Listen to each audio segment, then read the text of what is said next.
Get your popcorn ready as we talk about ball. Angry Cowboys Fan Podcast, and it's on. Get your popcorn ready as we talk about ball. Angry Cowboys Fan Podcast, and it's on. And it's on. And it's on. What's going on, Cowboys Nation and Angry Cowboys fans around the world? Y'all know who it is. It's your man, the Angry Cowboys Fan, and you are listening to the Angry Cowboys Fan Podcast, the place to find my raw and uncut in podcast form. And yesterday was the day where each NFL team had their roster shaved down to the 53 men that will be taking the field for the 2025 season. So during this episode of the Angry Cowboys Fan Podcast, we're going to be talking about the players that were waived, the players that were released, and even the players that were stashed by the Dallas Cowboys. We'll be talking about what I want to see when the Dallas Cowboys take the field in Philadelphia week 1 of the NFL regular season. We'll be discussing the next twists and turns of the Micah Parsons contract drama with Jerry Jones and David Mulugheta, and how an NFL Pro Bowler, Darrelle Revis, put his stamp on the drama. We'll also be talking about Trevon Diggs and his unspoken dig, no pun intended, at the Dallas Cowboys training facilities. All that sprinkled with a little bit of raw and uncut during this episode of the Angry Cowboys Fan Podcast. All right, Cowboys Nation, we are here. We are exactly where we want to be, and that's what this 53-man roster is going to look like. The players that'll be going into battle week 1 against the defending Super Bowl champions, the Philadelphia Eagles. How the depth chart's going to shape up. With this, Cowboys Nation, you can figure out what Brian Schottenheimer wants to do when it comes to the starting team for our Dallas Cowboys this year. But I was chilling on the Twitter space. Shout out to your guy Nix, Eddie O, and Ben Larimore for putting that on. We was in that space for hours looking at the different names that were getting waived and that was getting released. When each player came through, your guy Nix got a notification. So if you really want some dope conversation about our Dallas Cowboys, hit up those Twitter spaces when you see one up. It's your guy Nix. It's hella educational, and you will like the back and forth in the conversation, Cowboys Nation. But the deadline came and went for the initial 53-man roster, and here it is. So we're going to go over to the Cowboys website and go over who was waived, who was released, and who was traded. All right, Cowboys Nation, we are over here on DallasCowboys.com. We're going to be looking at the list of the people who were released, who were traded, and who were just, waived off the team.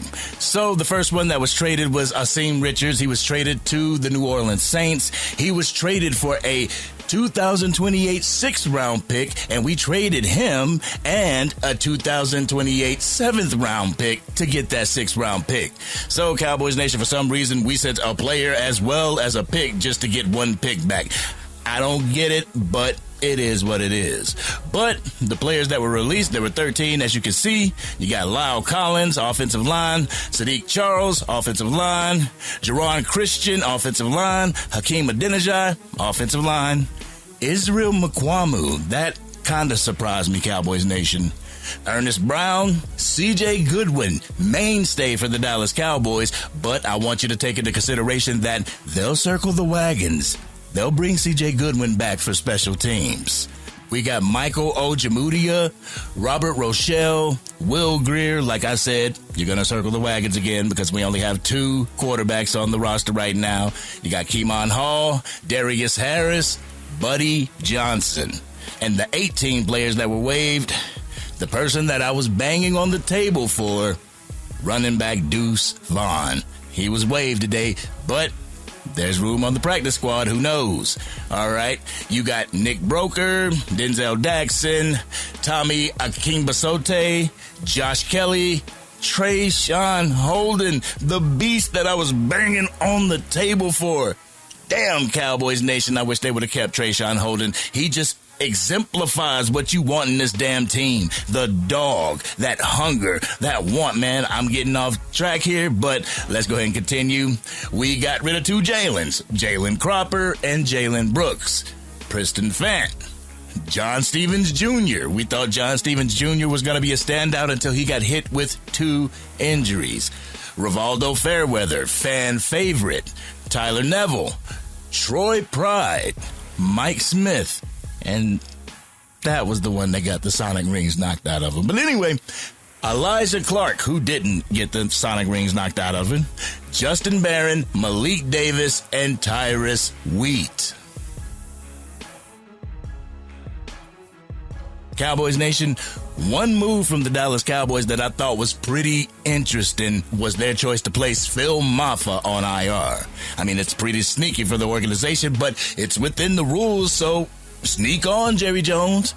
And I mean, it's not like Phil Mafah doesn't have an injury. He has a shoulder injury, a lingering shoulder injury, so I'm told. So I want to go over to SI.com and read an article that pretty much explains what's going on with Phil Mafah. So let's go ahead and head over to SI.com.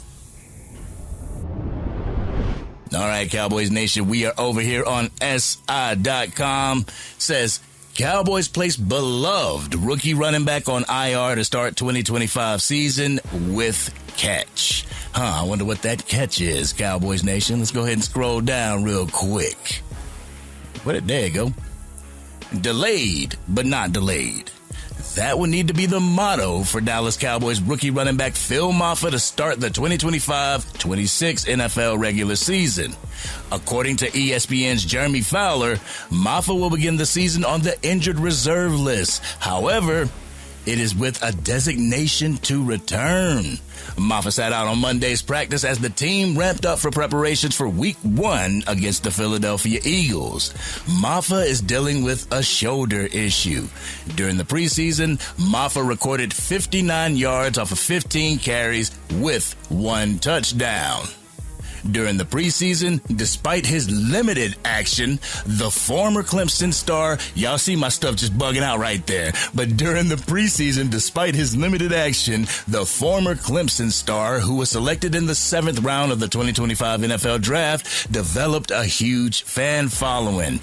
Y'all better stop saying that the Jones family doesn't hear what the fans are saying. But many are hopeful that the team will get younger at the running back position, and Mafah's hard-nosed running style is something that the fan base has been yearning for. Hopefully, the plan for Mafah to return during the season comes to fruition, and he will be welcome back with open arms. But during his time at Clemson, Mafah rushed for 2,887 yards and 28 touchdowns. In his final season as a Tiger, he recorded 1,115 yards on the ground and 8 scores. Perhaps the thinking of Dallas was to stash Mafah on IR for the first month of the season to gauge how veteran running backs Javonte Williams and Miles Sanders perform before activating the rookie and calling him to the active roster. Y'all see him right there? Yeah, that's the end of it. Let's go ahead and head back to the field. Like I said before, Cowboys Nation, it's not as if Mafah doesn't have a shoulder injury, because he does. It's just funny how we all heard about it just recently as these roster cuts were coming to the horizon. But I am extremely happy that the Dallas Cowboys made plans to keep Phil Mafah. I love his style of running, his size, his contact balance, his fight, his overall ball carrying abilities, and his football IQ. I believe that Phil Mafah can be a great scheme fit for this Brian Schottenheimer offense. If we want to be a physical ball team, if we want to play physical brand of football, then you need the players to be the part, and Phil Mafah certainly checks those boxes off. Though I am a little bummed out from Trayshawn Holden and Deuce Vaughn, the show must continue, Cowboys Nation. So we're going to take a look at the actual 53-man roster as it stood during the deadline of yesterday. Let's take a look at it. All right, Cowboys Nation, we back over on the split screen, DallasCowboys.com, and we are looking at the actual 53-man roster as it stood yesterday when the deadline hit at 4 p.m. Eastern Standard Time. All right, first and foremost, we're going to look at the reserves. We're going to look at the IRs, the PUPs, and the NFIs. We have, obviously, DeMarvion Overshown, Jonathan Mingo, Peyton Turner, Siobhan Revel Jr., and Josh Butler. Our quarterbacks, we are only carrying 2 right now. Like I said, we will probably bring Will Grier back, but right now it's Dak Prescott and Joe Milton. The offensive tackles, carrying 4. Tyler Guyton, Terrence Steele, Nate Thomas, and a Johnny Cornelius. I'm glad that they have a Johnny Cornelius there because bro was balling out during the preseason. All right, the interior offensive line, we got Tyler Smith, Cooper Beebe, Tyler Booker, TJ Bass, and Brock Hoffman. Man, that interior offensive line is going to be some dogs. Hopefully our tackles, our bookends, can do the damn thing as well. All right, we're getting to the backs. The fullback, obviously, we got Hunter Lipke. We're carrying 4 running backs, so 5 backs all together. Javonte Williams, Jadon Blue, Miles Sanders, and Phil Maffa. I'm actually shocked that the Dallas Cowboys went and got 2 veterans and kept them on the team. I actually thought there was only going to be room for 1 veteran, but they want an insurance policy just in case Javonte Williams goes down to an injury. They have a Miles Sanders that can step into his place and be that de facto veteran leader. So, with the tight end position, we got 3 tight ends. Jake Ferguson, Luke Schoonmaker, and Brevin Spanford. Yes, I love Brevin Spanford as the 3rd tight end to this Dallas Cowboys team. I believe when you're using 12 and 13 personnel, you stick Brevin Spanford in there, and you have a tight end that can seal that edge. I like this situation. All right, another question that a lot of Cowboys fans had, the wide receiver position. So we're carrying 5 wide receivers. CeeDee Lamb, George Pickens, Jalen Tolbert, Kevontae Turpin, and Ryan Flournoy. I know everybody was looking toward Jalen Brooks or somebody, but Jalen Brooks was a surprise candidate. He was a prize candidate. He was let go by the Dallas Cowboys. So that kind of shocked a lot of Cowboys fans. But let's go ahead and get into the defensive end, the edge position, which we're going to be carrying 6. You got Micah Parsons, Dante Fowler Jr., Marshawn Nealon, Donovan Azaraku. James Houston actually made the team, Cowboys Nation. Stick my foot in my mouth. I was wrong on my take. James Houston is here at the Star. And the last defensive end, the last edge, will be Sam Williams. Defensive tackles, we're going to be carrying 5. Osa Odighizuwa, Solomon Thomas, Mozzie Smith, yes, Mozzie haters, Mozzie Smith, Jay Toya, and Perion Winfrey. Perion Winfrey made the team when some Cowboys fans didn't think that he was going to. Shout out to Will McClay and everybody over at the Star. All right, we're going into the linebacker position, and that's 5. Maurice Leofau, Jack Sanborn, Kenneth Murray, Damone Clark. Yes, from the ashes. Damone Clark is a linebacker for our Dallas Cowboys. And we have Shamar James, rookie Shamar James, that was showing out during the preseason. Hopefully he can show out during the regular season. All right, in our cornerback situation, where we had one of the biggest question marks. Cornerbacks, Trevon Diggs, and we'll talk about Trevon Diggs a little bit later. Deron Bland, Kyer Elam, Andrew Booth, oh boy, Zion Childress, that brother can hit, and Kalen Carson's the seatbelt, even though people are calling him the car seat, the seatbelt Kalen Carson's. Safeties, Malik Hooker, Donovan Wilson, Wanye Thomas, and Marquise Bell. We got a nice safety room. And the specialty players, obviously, you got Brandon Aubrey as the kicker, Brian Anger as the punter, and the long snapper is Trent C. Hey, this looks like a pretty good 53-man roster. I know the Dallas Cowboys aren't done with it, but the initial, I don't think I have any complaints. Let's go ahead and go back over to the field. Cowboys Nation, I can honestly sit back and not be a bit frustrated at the final 53 men that landed on this roster. I honestly don't feel that there was anybody left off that shouldn't have been left off. Trayshawn Holden and Deuce Vaughn, they were my training camp darlings, but in reality, I knew it was going to be an uphill battle for both of them to make this roster. One true surprise player that was waived was Jalen Brooks, to be completely honest with you, Cowboys Nation. Bro has been a solid soldier for the Dallas Cowboys team since he came here, but I'm glad that they found the better man, that the better man actually prevailed, that competition, something that Brian Schottenheimer has been preaching, is actually standing 10 toes down. But I'm also a bit surprised that they went with 5 running backs, including Hunter Lipke. I honestly figured that they would have went 4, but if this team is to run the ball consistently, we're going to need those running backs by committee to be the best decision and not the best heartfelt story. As y'all know, I banged on the table for Deuce Vaughn, but he was waived yesterday. That doesn't mean that he can't come back to this team. He could be on the practice squad, but right now, Deuce Vaughn is no longer a Dallas Cowboy. But you know, Cowboys Nation, I always root for the underdog.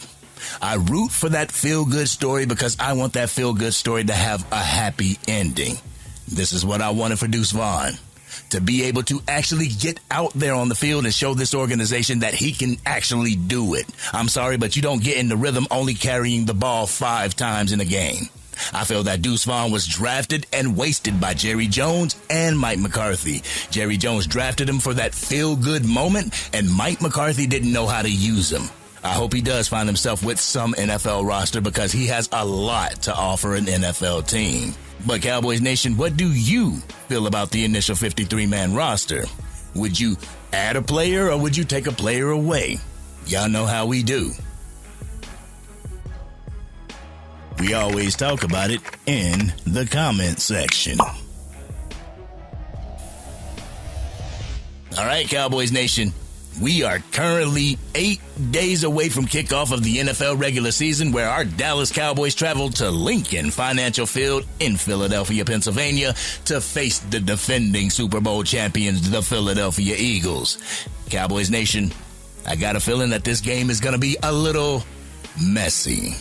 What do I mean by messy? Well, there's this image out there that the Philadelphia Eagles and the Dallas Cowboys are going to go out there and play as if it's week 13 or something, gelling like this current team has played together for years, acting as if this Dallas Cowboys team didn't just have a complete shakeup of their coaching staff, or the Philadelphia Eagles aren't going to be running under a new offensive coordinator. With new additions to both teams and a lack of a preseason involving the team starters, the first game of this regular season is going to be ugly to start out. The important thing is to get up on the scoreboard first and to roll from there. We know that the Dallas Cowboys defense needs to limit Saquon Barkley's involvement with their offense and make Jalen Hurts play quarterback and beat us with his arm. There's a possibility for this Dallas Cowboys team to leave Lincoln Financial Field with a dub. The most important thing that they have to do is match the Philadelphia Eagles' physicality and winning in the trenches. The physicality that Brian Schottenheimer has been preaching this entire offseason. We need that on full display week 1. They're going to test our pass game by limiting the involvement of CeeDee Lamb and George Pickens. This is why I feel Jake Ferguson and Jalen Tolbert is going to have to step up, because there may be a lot of targets heading their way.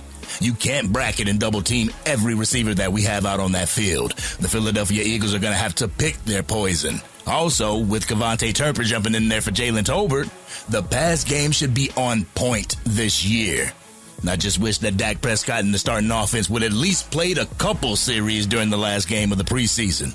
Well, you can't cry over spilled milk, Cowboys Nation. But as far as this offensive line, I have no problem with the offensive line, and I believe with time, this offensive line can be one of the better offensive lines of the league. That interior of the offensive line is very dominant in theory, Cowboys Nation. If they mesh together as advertised, then they're going to be able to truly help this run game as well as keep Dak clean and give him time in the pocket. But Cowboys Nation, this game, it may be a shootout. It may be a shootout because I don't see each defense playing lights out, but I do see each offense being able to move better as the game progresses. So what I'm saying is that both teams are going to have to start out slow, even though the Dallas Cowboys need to work on at least coming out scoring 3 points on their opening drive. But I don't want this offense to be vanilla, but I do want it to be technical. I do want it to be cerebral, chewing up the time of possession during the game, keeping their offense off the field while giving our defense a rest. You do this by establishing the run and sticking to the damn run, Cowboys Nation. Take your shots down the field, but don't let that be the identifier for our offense. Run the ball and make the Philadelphia Eagles defend the run. Make them respect the run. That's when Dak and company go to work, start bombing it over the top. But we could win that game, Cowboys Nation. The Dallas Cowboys could ruin the Philadelphia Eagles banner-raising ceremony that night. I'm sorry, but that would be the greatest start to a season for our Dallas Cowboys in a long time. But Cowboys Nation, if the Dallas Cowboys win in week 1, expect the talking heads to brag on how the Dallas Cowboys are one of the better teams in the NFL and how they could be Super Bowl contenders. Lord have mercy, Cowboys Nation. They are going to consider us Super Bowl contenders after playing the first game if we beat the Philadelphia Eagles. This is where we're at, Cowboys Nation. This is how desperate the 3 and 4 letter networks need Dallas Cowboy material, so I bet my bottom dollar that they're going to make us Super Bowl contenders if we beat the Philadelphia Eagles. Also, I want to talk to Cowboys Nation real quick. Cowboys Nation, if we lose to the Philadelphia Eagles during week 1, don't allow it to get you down on the overall mission at hand. Don't allow it to sow doubt into your mind, Cowboys fan. It's only game 1 of 17 games in a season. We definitely have time to course correct. Don't press the panic button if we lose to the Philadelphia Eagles. Don't go out there and say Brian Schottenheimer ain't shit. Dallas Cowboys need to go ahead and trade Dak Prescott. We need to get rid of CeeDee Lamb and blow it all up. No, do not panic. It's only the first game. But I know a few Dallas Cowboys fans who will press that panic button if we leave Philly with an L.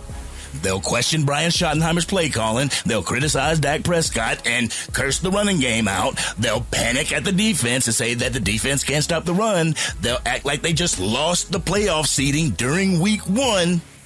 All I can say is relax. RELAX. Relax. We have much more football to play. So, Cowboys Nation, how do you feel about our chances against the Philadelphia Eagles? Do you think our Dallas Cowboys have a chance at beating the defending Super Bowl champions week 1? Y'all know how we do things over here at the Angry Cowboys Fan YouTube channel. We discuss them things in the comments section. All right, Cowboys Nation. The saga continues at the Star. The drama continues to surface at the Star. Jerry Jones going on media tours with Stephen A. and Michael Irvin trying to discredit David Mulugheta, in turn alienating Micah Parsons. I ended up watching that interview between Stephen A. Smith and Jerry Jones at the Star. Jerry Jones didn't hold back, and he continued to minimize the importance of David Mulugheta's job and his position within this negotiation. It's my take, and it's my take only, but I feel Jerry Jones is completely out of line in this situation. Communication is key in these negotiations, and you can't have good communication when one side keeps the phone off the hook, Cowboys Nation. I've seen people talking about how David Mulugheta is greedy and is wanting more money on Micah Parsons' contract for himself. People cite the whole T. Higgins situation. They will take the exception and run with it and make it the rule. Why not mention the number of successful negotiations that David Mulugheta has, but you'll point out the outlier and paint the certain narrative about him? Now, could David Mulugheta have changed the amount in favor of himself? Of course he could. Sure he could. But is this the proper response to cut off all channels of communication as a result, Cowboys Nation? No, it's not. And that's what Jerry Jones is doing. Because he feels slighted, he's cut off all communications with David Mulugheta, but is perfectly happy with negotiating with Michael Irvin. How is that the best response, Cowboys Nation? To be open to negotiations with Micah Parsons and a person who's not his agent, instead of being open to Micah Parsons and a person who is his agent. I'm sorry, Cowboys Nation, but Jerry Jones, he's holding up progress within this contract negotiation. People can blame David Mulugheta all they want. They can say Micah Parsons is greedy all they want. Jerry Jones has the power to entertain any number during these negotiations. So why not have these talks? Is it because Jerry Jones wants to cut corners in order to get a break from the player? Prime example, I was actually talking to myself last night, talking Cowboy stuff, and this came up, and I actually saw Jay Tuck tweet about it on X today as well. What Jerry Jones is doing to Micah Parsons and David Mulugheta, it's like a police officer talking to a suspect after the suspect said he wants a lawyer. Once Micah Parsons told him to get his agent involved, they should have got his agent involved. Then, when said agent told Jerry Jones the negotiation isn't binding because you conducted it without my knowledge, at that point, a good GM would have started up negotiations again. Not the Dallas Cowboys GM, though. Our GM has to get in his feelings and put his nose up in the air and shit, Cowboys Nation. But this isn't good business on Jerry Jones' part. Like I said before, Cowboys Nation, people have put the blame on David Mulugheta and Micah Parsons, but from what we know, the holdup is in fact Jerry Jones. It's the fact that Jerry Jones won't entertain any type of conversation or communication with David Mulugheta. So what? Micah should fire his representation all because his boss don't want to talk to him? How is that fair? How is that above board when it comes to the negotiations? I mean, I'm not the only one that feels this way. Hall of Famer Darrelle Revis actually wrote a letter to the NFLPA expressing his concern of Jerry Jones doing what he's doing to Micah Parsons and his representation and acting like it's normal. The letter reads, "As players, after every game, we don't get a choice. We're put in front of the media and held accountable. Win or lose, missed tackled, or game-saving play, it doesn't matter. We have to answer. That's part of the job. That's why it's unacceptable to see our union leadership avoid the same responsibility now." My question last week about a recent ESPN article remains unanswered, and now Jerry Jones feels comfortable publicly humiliating our union. I don't know if filing a grievance is necessarily the right battle at this moment, since the fine to him under the CBA amounts to pennies. But doing nothing is not an option. At the very least, the NFLPA should be saying it doesn't condone what Jerry is doing, that all options are on the table, and reminding players that if ownership ever tries to deal with them directly while represented, they should contact their agent and the union immediately. The bigger issue is respect.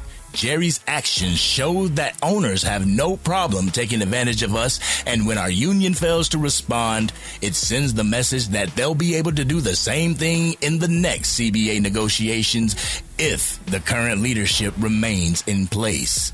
Every player, past, present, and future, deserves a union they can trust to protect them and support them. Darrelle Revis, Pro Football Hall of Fame. You know, Cowboys Nation, I don't see how anybody can say that Jerry Jones is in the right in this situation.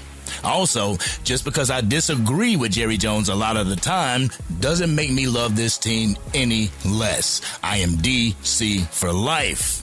This is just bad business, Cowboys Nation. These contract negotiations could continue if Jerry Jones would just get out of his feelings and get the ball rolling again. His feelings are costing this team because the number just continues to go up, and I know how some of Cowboys Nation loves to worry about the salary cap. But how do you feel about the whole situation, Cowboys Nation? Do you just want Jerry Jones to step back up to the table and just get these negotiations back up and running? Y'all know how we get down. We talking about it in the comments section. Now, the last thing that I want to speak about, Cowboys Nation, I want to talk about this whole Trevon Diggs situation. I have never, in my whole time of being a fan, have I ever seen a fan base turn on a player so quick. Trevon Diggs used to be everybody's favorite, Cowboys Nation. When he was locking up receivers, everybody was buying his jersey, screaming Diggs during every interception. Brother has 2 season-ending injuries, and now he's public enemy number 1? Oh, Lord have mercy. I hope that we don't do this to DeMarvin and Overshown, Cowboys Nation. Anyway, Cowboys Nation, Diggs went to Florida and conducted his rehab, and we fast forward to today, and he's on pace to getting back to the field earlier than expected. Instead of us celebrating getting one of our top players back, we're all worried about if it was right or wrong for him to rehab outside of the facility. Diggs got put on Front Street like he was the one that was looking for a new contract. Jerry and Stephen Jones throwing shots at him in the media and in interviews and stuff. Diggs having to defend his name from the people who actually employ him. This is crazy work, Cowboys Nation. Shouldn't we be happy to see Diggs off the PUP list and ready to go? Shouldn't we be celebrating getting Diggs and Bland back out on the field together at the same time? I know I'm happy about it. I just want him to work himself back into this game progressively. Don't just jump back into the game while having some questions. I want him to have full trust in that limb with his abilities to cut on it. Like I've told a number of people, I would rather have Trevon Diggs in that second game against the Philadelphia Eagles at home than to have him during the season opener against the Philadelphia Eagles. But Cowboys Nation, there's so much drama going on with this Dallas Cowboys team that it is completely unnecessary and brought by the owner of the damn team. Would it be within the players' rights to continue to throw shots at the team? Would it be in the players' rights to continue to throw shade at the owners in the media all the time? So why is it a good thing that the players can't do it, but the owners can? It's bad for business. I'm going to die on that hill, Cowboys Nation. Well, Cowboys Nation, y'all know what this is.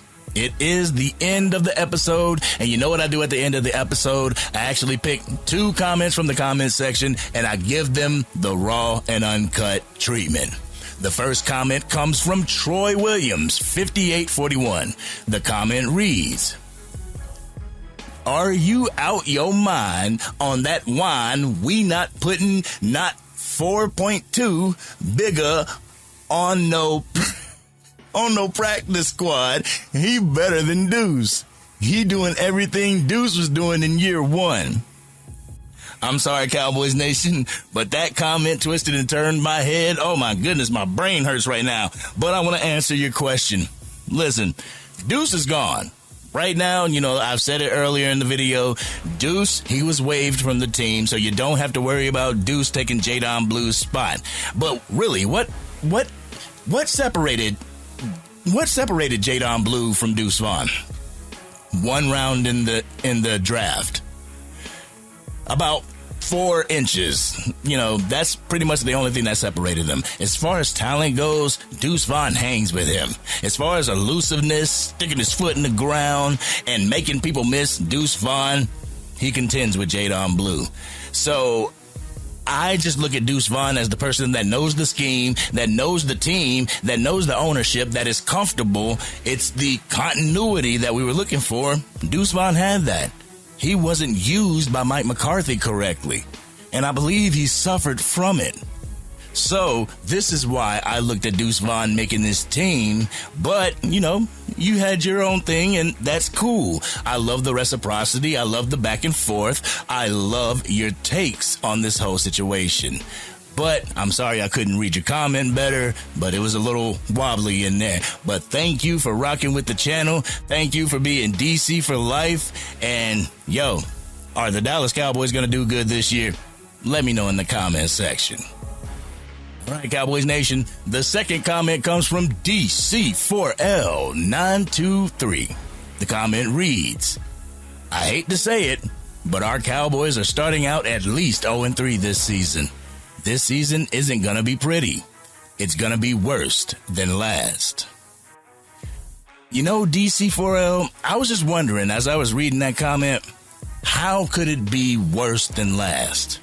I mean, you are actually getting better in different positions because of the people that were injured last year. I mean, you're getting much better at the quarterback position in Dak Prescott. You're getting much better in the wide receiver position because of the movements that we've made, bringing George Pickens to this team. Now CeeDee Lamb has a running mate in George Pickens. That way he's not bracketed and double teamed, and they're going to have to pick their poison. How is this team worse than it was last year? I know we got rid of Rico Dowdle and everything, and we got Javonte Williams, but the way people talk about Javonte Williams, he should be able to carry that load. I don't know if he's going to be a threat like a Derrick Henry would back there, but at least with that interior offensive line, we can get some movement in the running game and some commitment to that running game. So, how does that make us any far worse than we were last year? I just don't get it, Cowboys Nation. Why are people so pessimistic? You don't have to go into this season pessimistic because you have your QB1 back. You have more innovation in the scheme calling between Mike McCarthy and Brian Schottenheimer. You have people that actually know the offensive line. You should be happy about this, Cowboys Nation. But I understand some people are pessimistic and the team has to show you before you'll give them faith. And I completely understand that. Hey, hats off to you. I salute you. Much respect. But don't go into this year down. Don't go into this year already putting our Dallas Cowboys down as if they're not going to do anything. You know, I believe you can talk things into existence, Cowboys Nation.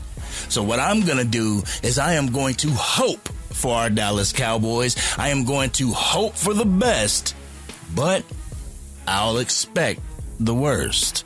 But you know what? This has been your man, the Angry Cowboys fan. First of all, DC for life, I want to thank you for that comment. Want to thank you for rocking with the channel. But most importantly, thank you for being DC for life. But Cowboys Nation, what do you think about the initial 53-man roster? Do you feel the Dallas Cowboys made the right decision in the players that they kept? Were there any waivers or cuts that surprised you? What about how you feel about this whole soap opera involving Jerry Jones and David Mulugheta, and what's your take on Trevon Diggs in this upcoming Eagles game? But y'all know how we do this. We always talk about it in the comment section. If you're digging this content and want to help the channel chip away at its current milestone of 20,000 subscribers, drop a like on this video and please consider sharing it with anybody that you know is a Dallas Cowboys fan. If you are DC for life and can't wait until the Dallas Cowboys take the field on opening night, hit that subscribe button. Hit the bell to be notified whenever I go live, release a video, podcast episode, film breakdowns, or Madden 26 or College Football 26 gameplay. And shout out to Jeremy Betts for the cash apps of $25. I truly appreciate you, fam. Thank you for rocking with the Angry Cowboys Fan YouTube channel and the support that you give. I truly appreciate you. Thank you for being one of my day ones, but most importantly, thank you for being DC for life. But Cowboys Nation, we are going to go live Thursday, August 28th, because it is a special day.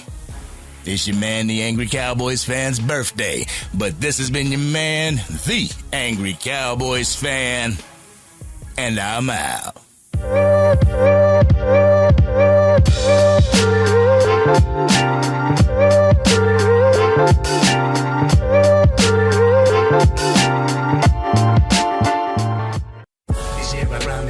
Dang, Angry Cowboys fan, you done made it through the entire video. But if you want more content, you can definitely go to this video right here. Or if you want the latest episode of the Angry Cowboys Fan Podcast, you can go right here. But whatever you do, like, share, and subscribe to the channel, but remain DC for life.